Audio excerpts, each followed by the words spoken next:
For the repair of pressure indicating controller, the following procedures were necessary: replacement of various electropneumatic components and general cleanup of the unit.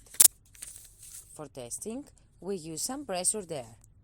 By manipulating the air input, we can see that the unit reacts accordingly.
No further testing is possible due to lack of additional units.